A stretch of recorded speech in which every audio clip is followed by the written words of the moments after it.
कैसे देखते हैं इस आगा रोहल्ला की? देखिए, आगा सईद रुहल्ला साहब एक मोतबर सियासी शख्सियत हैं और सियासी घराने से हैं और एक बड़े मजहबी पेशवा भी हैं। उसके अलावा मेंबर पार्लियामेंट भी हैं। लेकिन रुहल्ला साहब ने वही वोट लिया है जो जम्मू कश्मीर की उस बदलती तस्वीर के ख़िलाफ़ लोगों ने वोट दिया।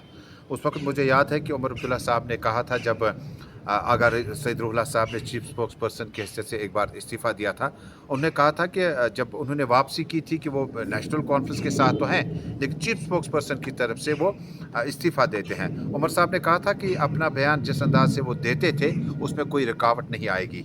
लेकिन रुहल्ला साहब एक नेशनल कॉन्फ्रेंस को रिप्रेजेंट करते हैं।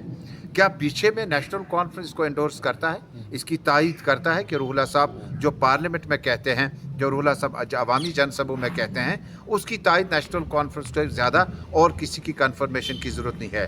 मुझे लगता है कि आम लोगों से जब हम बातचीत करते हैं, वो कहते हैं कि आगा रुहल्ला इंडिविजुअलिटी में चलते हैं और जो तंजीम का जो ढांचा है, जो नेशनल कॉन्फ्रेंस का नस्बुल ऐन है, वो किसी भी तरह आगा रुहल्ला साहब के साथ मैच नहीं करता। मिसाल के तौर पर आगा रुहल्ला साहब कहते हैं हमने 370 पे वोट लिया, हम 370 की बात करेंगे। जो हमारी गारंटीज़ यहाँ पर थी, कॉन्स्टिट्यूशनल गारंटीज़, उस पे वोट लिया, उसी पे बात करेंगे। नेशनल कॉन्फ्रेंस स्टेट हुड पे है और नेशनल कॉन्फ्रेंस अगर स्टेट हुड मांगता है, ऑर्गेनाइजेशन एक्ट के बाद, तंजीम नौ के बाद जो तब्दीलियाँ आई गई हैं, वो तो 4 अगस्त 2019 के बाद आज नेशनल कॉन्फ्रेंस ने उसको वेट किया। हाँ, हम वो कबूलते हैं कि जो सिचुएशन यहाँ पे है उसमें कोई तरमीमात नहीं है। नेशनल कॉन्फ्रेंस को ये बात क्लियर करना पड़ेगा कि आगा रुहल्ला सईद के उस स्टैंड के साथ वो हैं या नहीं है।